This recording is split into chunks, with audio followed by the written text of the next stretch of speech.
बंगाल में ममता बनर्जी बम्पर जीत की तरफ। ममता बनर्जी ने जीत की हैट्रिक लगाई, 200 पार का इतिहास रखा बरकरार। नंदीग्राम में ममता ने शुभेंदु को हराया, 1200 वोटों से शुभेंदु अधिकारी की हार। शुभेंदु अधिकारी ने कहा था कम से कम 50,000 वोटों से हराऊंगा, नहीं तो राजनीति छोड़ दूंगा। देखना है वो इस पर क्या कहते हैं। 1200 वोटों से शुभेंदु अधिकारी की हार। आखिरी राउंड तक इस टक्कर का रोमांच बरकरार रहा। नंदीग्राम से कौन जीतेगा, कुछ राउंड्स में जो आगे चल रहा था वो पीछे हो जा रहा था और जो पीछे चल रहा था वो आगे हो जा रहा था। इसका साफ मतलब ये था कि यहां टक्कर कांटे की थी।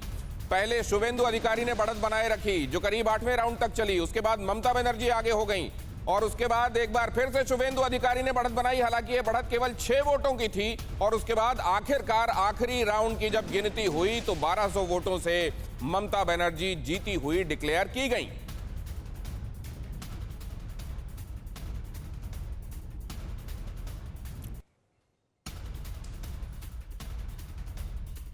पश्चिम बंगाल का चुनाव सिर्फ पश्चिम बंगाल का चुनाव नहीं था, उस पर हर किसी की निगाहें थीं। सिर्फ देश की नहीं, दुनिया की निगाहें थीं। इसलिए भी कि वहां जीत या हार के मायने बहुत दूर दूर तक निकलने वाले थे, बहुत सारे लोगों के लिए निकलने वाले थे। तो आज ये मायने क्या हैं, किसके लिए कैसे हैं, यहां जीत या हार का क्या संदेश गया है। ममता बनर्जी, भारतीय जनता पार्टी, लेफ्ट और उसका गठबंधन, इन सब के लिए क्या संदेश है इस जीत में, ये हम समझने की कोशिश करेंगे। रवि श्रीवास्तव राजनीतिक विश्लेषक हमारे साथ जुड़े हुए हैं, सुबीर भौमिक सीनियर जर्नलिस्ट वो भी हमारे साथ जुड़े हुए हैं। सबसे पहले मैं जर्नलिस्ट के साथ ही शुरुआत करूंगा ताकि आपको एक अनबायस्ड नजरिया मिले और उसके बाद हम चलेंगे पॉलिटिकल रिप्रेजेंटेटिव्स के पास भी जो कुछ ही देर में हमारे साथ जुड़ने वाले हैं। लेकिन पहले जरा समझें, क्योंकि यहां तक जो होना था हो गया, यहां से आगे क्या राहें बनती दिखाई दे रही हैं। बंगाल में दीदी की हैट्रिक ये क्या दिखा रही है। जो लोग ये कह रहे थे 2 मई दीदी गई, उनको आज ये स्वीकारना पड़ रहा है कि 2 मई दीदी फिर आ गई। दीदी की जीत के मायने क्या हैं, ये जरा ये समझिए। ये कुछ एक बातें ऐसी हैं जो अब राजनीतिक परिदृश्य को समझने में मदद देंगी। दीदी की जीत के मायने यह है कि बंगाल की संस्कृति और गौरव से खुद को जोड़ने में वो कामयाब रहीं।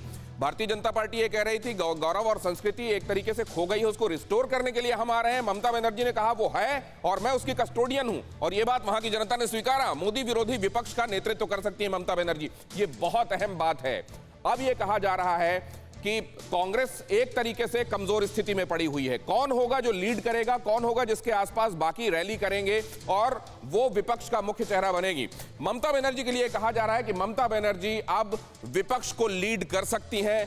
ममता बनर्जी ने दमखम के साथ ये जीत दिखाई है, ये दिखाया है कि एंटी इनकम्बेंसी कहीं नाम की नहीं और भारतीय जनता पार्टी जैसी भारी भरकम चुनावी मशीनरी होने के बावजूद वो वापसी कर सकती हैं। और यह भी दिखाया है कि वो टिट फॉर टैट करना जानती हैं। अगर दीदी और दीदी मंच से कहा गया तो उन्होंने भी वापस पलटवार करने में कोई कसर नहीं छोड़ी। इसलिए क्या विपक्ष का मुख्य चेहरा अब ममता बनर्जी हो सकती हैं, क्या वो सबके लिए स्वीकार्य होंगी, ये देखने वाली बात है। बंगाल में ज्योति बसु जैसी छवि बनाने में ममता बनर्जी कामयाब। ज्योति बसु को बंगाल में एक कल्ट फिगर माना जाता है, इसलिए क्योंकि उनकी स्वीकार्यता बहुत थी। ममता बनर्जी ने भी जब ये हैट्रिक लगाई है तो ये कहा जा रहा है कि उसी कल्ट फिगर को उन्होंने अटेन कर लिया है जो किसी समय में ज्योति बसु का हुआ करता था। आगे देखिए, कोरोना को लेकर मोदी सरकार की आलोचना बहुत तेजी से बढ़ेगी। अभी तक लोग इंतजार कर रहे थे, लोगों को बीच में ये नागवार गुजरा, इस बात को भारतीय जनता पार्टी ने भी भांपा, लेकिन तब तक देर हुई थोड़ी सी।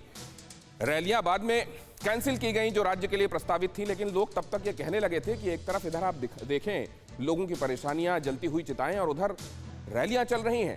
बहरहाल अब वो लोग जो पहले कहीं और शायद अगर भारतीय जनता पार्टी इसको जीतती तो शायद आलोचक कुछ कम मुखर होते, लेकिन वो लोग जो भारतीय जनता पार्टी के केंद्र में शासन और उस दौरान कोविड की इस विभीषिका को लेकर आलोचक थे वो और मुखर हो सकते हैं। बीजेपी की 2024 की तैयारियों को बड़ा झटका, टीएमसी की जनाधार बढ़ाएगी।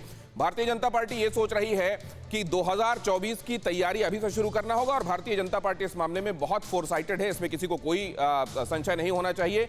लेकिन भारतीय जनता पार्टी के जो कर्णधार हैं वो ये सोच रहे थे कि उत्तर प्रदेश और बिहार में क्योंकि हम लगभग कल्मिनेशन में पहुंच गए हैं, जितना मैक्सिमम हम जा सकते थे, अब यहां से हो सकता है डाउनफॉल हो, तो हम इसको कॉम्पनसेट कहां से करेंगे।